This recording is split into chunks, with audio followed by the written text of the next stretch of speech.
नमस्कार, मैं हूं आपके साथ मेनका चौधरी और बात बिहार की करते हैं। और आज फिर हमारे साथ मौजूद है प्रभात जी। प्रभात जी जो कि बिहार की राजनीति को बहुत करीब से देख रहे हैं, हर एक वहां पर जो भी डेवलपमेंट है उस पर इनकी निगाह है।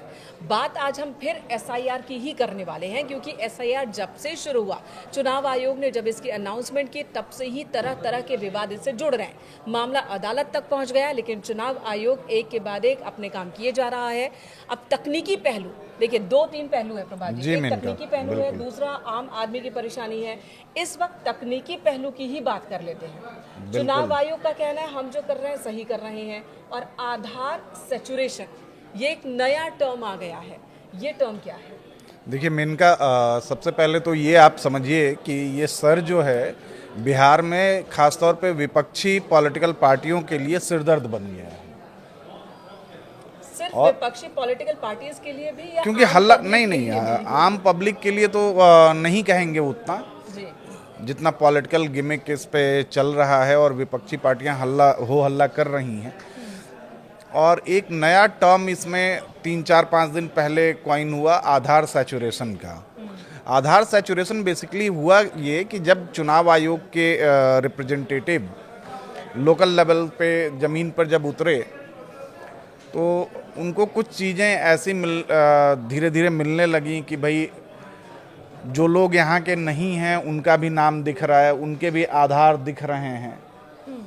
और उसके बाद एक डेटा सामने आया है कि जो सीमांचल के इलाके हैं, सीमांचल के 4-5 जिले होते हैं सीमांचल में, जो बिहार का पश्चिम बंगाल के किनारे वाला हिस्सा जो पश्चिम बंगाल से लगता हुआ है, किशनगंज है, कटिहार है, पूर्णिया है, अररिया है। ये 4 जिलों में आधार सैचुरेशन 120% से ज़्यादा है।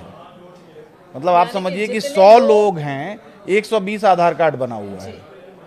तो भाई ऐसा कैसे हो सकता है कि 100 लोगों में 120 लोगों का आधार कार्ड बना हुआ हो? मतलब कहीं ना कहीं डुप्लीकेसी है। कहीं ऐसा तो नहीं जो लोग बाहर हैं उनके भी आधार की बात हो रही है? नहीं, केवल बाहर की बात नहीं है।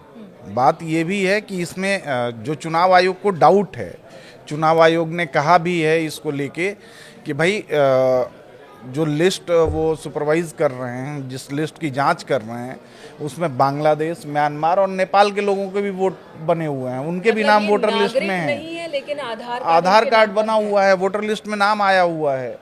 और ये मतलब पहली बार ऐसा नहीं हुआ है। पश्चिम बंगाल में पूरी लड़ाई इसी की है।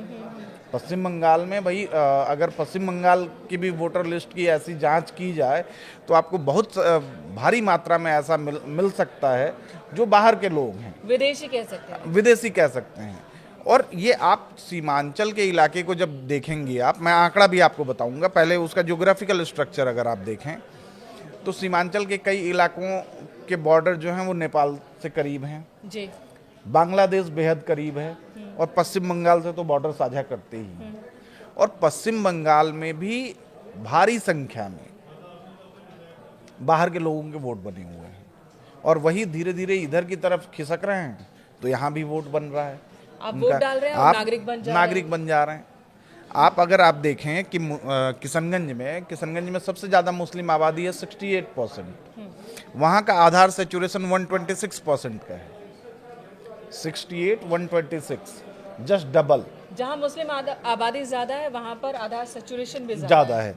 वैसे ही कटिहार में, कटिहार जिला जो है वो वहाँ 44% मुस्लिम आबादी है, 44%। वहाँ का आधार सैचुरेशन 123% है। वैसे ही अररिया में है, 43% मुस्लिम आबादी है, आधार सैचुरेशन 123% है। पूर्णिया में 38% मुस्लिम आबादी है और 121% आधार सैचुरेशन। यानी कि 100 लोग रहते हैं लेकिन आधार 121 लोगों के नाम पर है। 121 लोगों का बना हुआ है जी। यानी भाई, कि ये कहाँ से आ रहा है? ये कहीं ना कहीं कोई तो झोल है इस आंकड़े में। और चुनाव आयोग जब इसको लेके आ रहा है, सामने ला रहा है, तो विपक्षी पार्टियां हो हल्ला कर रही हैं। अब ये बताइए, चुनाव आयोग इतने कम समय में, अब अगर ये 26 लोग एक्स्ट्रा हैं अभी, तो वो कौन से 26 एक्स्ट्रा हैं? उन्हें कैसे अलग देखिए, अब चुनाव आयोग इसी प्रक्रिया में लगा हुआ है ना कि भाई आप एक फॉर्म फिल करा रहे हैं, वोटर लिस्ट अपडेट कर रहे हैं। 1 अगस्त को चुनाव आयोग ड्राफ्ट वोटर लिस्ट जारी करेगा। ये टाइमलाइन है, टाइमलाइन है। 1 अगस्त को ड्राफ्ट वोटर लिस्ट जारी होगा। अगले 30-31 दिन मतलब 30 अगस्त तक आपको उस पर आपत्ति दर्ज कराने की नाम छूट गया, नाम एक्स्ट्रा जुड़ गया या कोई रेक्टिफिकेशन है वो आप कर सकते हैं। 1 सितंबर को ड्राफ्ट लिस्ट जारी कर ये 1 सितंबर तक आप आपत्ति दर्ज करा देंगे, आपत्ति दर्ज कराएंगे। उसके बाद आपकी आपत्तियां मिलने के बाद चुनाव आयोग 30 सितंबर को फाइनल वोटर लिस्ट जारी करेगा और अक्टूबर या नवंबर में एक बार चुनाव। और बता देते हैं। देखिए, चुनाव आयोग ने एक टाइमलाइन दिया है। एसआईआर के तहत जगह जगह बीएलओ जा रहे हैं, फॉर्म दे रहे हैं और चुनाव आयोग का कहना है कि 84% तक फॉर्म अब तक जमा हो चुके हैं और अब जो अगली तारीख होगी, ड्राफ्ट जारी किया जाएगा चुनाव आयोग की ओर से, यानी कि जो प्रारंभिक लिस्ट जारी की जाएगी, उस प्रारंभिक लिस्ट पर आम पब्लिक 30 अगस्त तक अपनी आपत्ति दर्ज करा सकती है। यानी कि आप मतदान सूची में अगर आपका नाम है, नहीं है, आपके परिवार के किसी सदस्य का नाम नहीं है, आप आपत्ति दर्ज कराइए, आप पेपर डॉक्यूमेंट्स जमा करवाइए। 30 अगस्त के बाद इस पर विचार किया जाएगा और 30 सितंबर तक फाइनल लिस्ट आएगी। इन सब के बीच एक और काम चुनाव आयोग करने वाला है कि जो एक्स्ट्रा लोग लग रहे हैं चुनाव आयोग को, जिन पर आशंका है कि ये बाहरी होंगे, उन्हें लेकर भी कुछ एक्शन होगा क्या? बिल्कुल होगा। आप ऐसे ही नहीं रख सकते ना भाई, वोटर लिस्ट हम अपनी क्यों बढ़ाएं? तो कोई जो मैकेनिज्म जेन्युइन जो लोगों को बाहर उनको करे? अगर ये पकड़ में आ रहा है कि भाई ये वोटर लिस्ट में गलत नाम है, ये बाहरी हैं, ये यहाँ के नहीं हैं, तो उनका नाम हटाएगा। चुनाव आयोग को ये राइट है, अलग से ये कोई हटाएगा। मैकेनिज्म ये चुनाव आयोग के पास खुद ही है? नहीं, चुनाव आयोग के पास देखिए, अनुच्छेद 326 के तहत चुनाव आयोग के पास ये राइट है। ये दोनों को राइट देता है, ये वोटर्स को भी देता है कि आप वयस्क हैं, अपने मताधिकार का इस्तेमाल कर सकते हैं, आपको कोई रोक नहीं सकता। लेकिन साथ ही साथ ये चुनाव आयोग को भी राइट देता है कि अगर गलत तरीके से वोटर लिस्ट में नाम एंटर हुआ है, किसी पर संदेह है, किसी पे संदेह है, तो वो उसको हटा सकता है। अभी तक उसकी ये जांच कहा जा रहा पड़ताल था कि कर, चुनाव करने आयोग के का बाद ये हटा अधिकार ही सकता नहीं है, बिल्कुल कि वो हटा किसी की सकता है। नागरिकता सिद्ध करे। नहीं, नागरिकता सिद्ध करने की बात नहीं हो रही है ना, लेकिन मतदाता सिद्ध करने की, वैलिड वोटर सिद्ध करने की बात हो रही है और चुनाव आयोग के पास ये अधिकार है, वो कर सकता है। यहाँ पर एक और सवाल, कौन कौन सी परिस्थिति होती है जब किसी मतदाता या को वैलिड नहीं माने चुनाव आयोग? देखिए, इसमें है कि आप 18 साल से कम हो तो भाई आपका राइट नहीं बनता है। चुनाव आयोग, अगर चुनाव आयोग को ये चुनाव आयोग के सामने सिद्ध हो जाता है कि डॉक्यूमेंटेड कि आप 18 साल से कम हैं, आपका नाम है, तो वो नाम आपका बिना पूछे हटा सकता है। ठीक है। दूसरा कि अगर आप वहाँ के वैध निवासी नहीं हैं, नागरिक नहीं हैं, भारत में कहीं का भी नागरिक कहीं का वोटर हो सकता है, लेकिन उसके लिए कुछ शर्तें पूरी करनी होती हैं कि आप वहाँ लंबे समय से प्रवास कर रहे हों, रह रहे हों, वहाँ मतलब 5 साल का टाइम फ्रेम है शायद कि मिनिमम 5 साल आपको एक जगह पे होना चाहिए, तो आप वहाँ के वोटर हो सकते हैं। और आपके पास बाकायदा उसके लिए डॉक्यूमेंट होने चाहिए। अब जैसे मान लीजिए कि हम ही लोग हैं, आप हैं या मैं हूँ, हम लोग पढ़ाई लिखाई के लिए दिल्ली आए बिहार से, उसके बाद यहीं जॉब किया, यहीं के होके रह गए, तो भाई मुझे क्या ज़रूरत है बिहार में अपना वोट रखने की, जब मैंने सब कुछ यहाँ का है मेरा। मैं यहाँ पिछले 20-25 सालों से 28 साल से रह रहा हूँ, पढ़ाई लिखाई यहाँ की, जॉब यहाँ कर रहा हूँ, मैंने घर यहाँ कर लिया, अब आगे मैं यहाँ का वोटर हूँ ना। ठीक है। मुझे बिहार के वोट की ज़रूरत क्या है? और अगर मानसिक तौर पर बीमार हैं तब भी अलग किया जा सकता है, बिल्कुल, या कोई और वजह हो तो यानी कि जो सवाल उठाए जा रहे थे चुनाव आयोग के ऊपर कि उनके पास ऐसा कोई अधिकार नहीं है, तो वो सवाल विपक्ष का पूरी तरह से निर्मूल यहाँ साबित हो रहा है।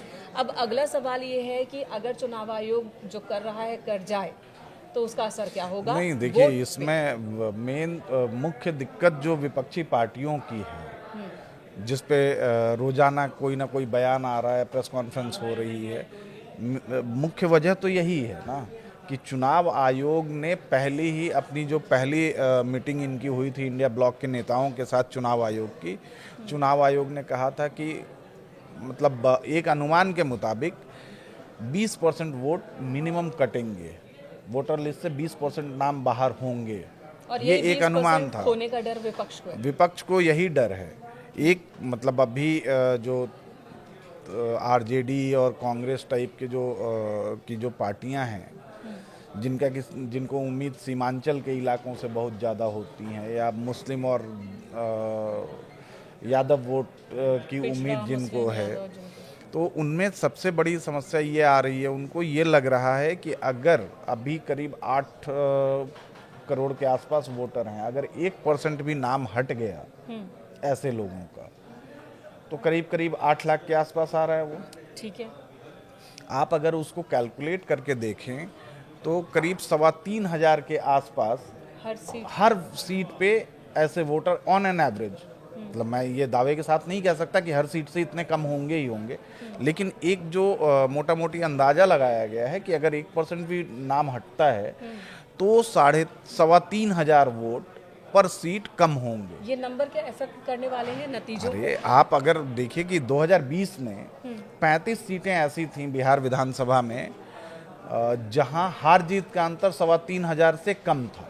35 सीटें 35 जीता कौन था? विपक्ष के ये मिला जुला है, हालांकि इसमें ज्यादातर महागठबंधन के उम्मीदवार थे जो जीते थे 3,3500 से। हाँ, तो वही डर, मेन महागठबंधन को डर तो वही है ना कि ये फासला हट जाएगा। ये अगर हट गया, वो मान के चल रहे हैं ये महागठबंधन को, जो ये लग रहा है कि अगर नाम हटेगा तो हमारे ही वोटर्स का हट रहा है, ये वो मान के चल रहे हैं कि क्योंकि ये सारे लोग जो हैं, जो इस तरीके के वोट हैं, भाई मैंने यहाँ पे जो आंकड़ा आपको बताया आधार सैचुरेशन का, उसमें मैंने मुस्लिम शब्द यूज क्यों किया? जी, मुस्लिम बहुल इलाकों में क्योंकि उनके लिए माइग्रेशन वो पश्चिम बंगाल से माइग्रेट होके इधर की तरफ बढ़ना, नेपाल की तरफ से इन्फिल्ट्रेट करना, बांग्लादेश की तरफ से आना, तो ये आधार सैचुरेशन वहीं पे तो दिक्कत कर रहा है।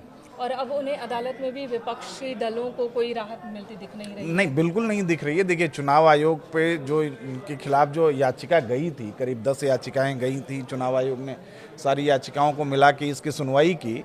तो चुनाव आयोग ने पिछले दिनों जब हम लोग बैठे थे बातचीत करने, आई थिंक कि थर्सडे को, चुनाव आयोग ने जो अपना वो किया कि हम इस पे रोक नहीं लगाएंगे, ये संविधान सम्मत काम कर रहा है चुनाव आयोग। चुनाव आयोग एक स्वतंत्र संवैधानिक संस्था है, हम उसको काम करने से नहीं रोक सकते, और ये संविधान के अधिकारों के हिसाब से ही चुनाव आयोग ने स्पेशल इंटेंसिव रिवीजन का काम शुरू किया है जी। अब 28 तारीख को एक सुनवाई होनी है, अगली सुनवाई सुप्रीम कोर्ट में। उसमें कपिल सिब्बल ने एक सवाल जरूर किया था चुनाव आयोग से, कोर्ट से, कि भाई 25 जुलाई को ये फाइनल हो जाना है। 25 जुलाई तक ही चुनाव आयोग ने समय दिया है रिवीजन के लिए। 28 को आप सुनवाई की डेट दे रहे हैं। मान लीजिए कि ये सारी प्रक्रिया पूरी हो गई, उसके बाद आप सुनवाई करेंगे या नहीं करेंगे? तो सुप्रीम कोर्ट ने साफ कहा कि हम सुनवाई करेंगे, प्रक्रिया पूरी हो जाए या बीच में रहे। यानी कि शंका अगर कहीं पर भी शंका है तो उसे भी दूर सुप्रीम कोर्ट अदालत की ओर से दूर होने का मौका मिलेगा। बिल्कुल मिलेगा, और ये किसी भी संस्था पे या किसी भी व्यक्ति पे अगर कोई सवाल या शक आता है तो उसको पूरा मौका मिलना चाहिए कि वो अपने ऊपर उठ रहे सवालों और शक शुबा को दूर करे। तो यहाँ पर देखिए, चुनाव आयोग तो कदम पीछे हटाने से कहीं दिख नहीं रहा कि चुनाव आयोग फिलहाल इस कहीं रोकने वाला है। बहुत तेजी से चुनाव आयोग अपनी प्लानिंग के हिसाब से काम कर रहा है। चुनाव आयोग की ओर से SIR किया जा रहा है, और जो डेडलाइन है, टाइमलाइन है, उसी के आधार पर काम हो रहा है। लोगों को मौका दिया जा रहा है कि आप अपने कागजात जमा कीजिए, और ये भी मौके दिए जाएंगे कि कहीं कोई आपत्ति है तो वो भी दर्ज कराइए। उसके बाद 30 सितंबर तक फाइनल लिस्ट आएगी। अदालत अभी तक जो रुख बनाए हुए, उससे यही लगता है कि चुनाव आयोग को जो अधिकार है उसके तहत वो गो अहेड है। और उसमें देखिए, अभी मैं आपको बता दूं, जब आपने ये कहा, अब तो अगस्त से कई और राज्यों में चुनाव आयोग इसको लागू करने की सोच रहा है। मतलब अभी भाई आखिरी ये 2025 में आखिरी चुनाव बिहार में ही होना है।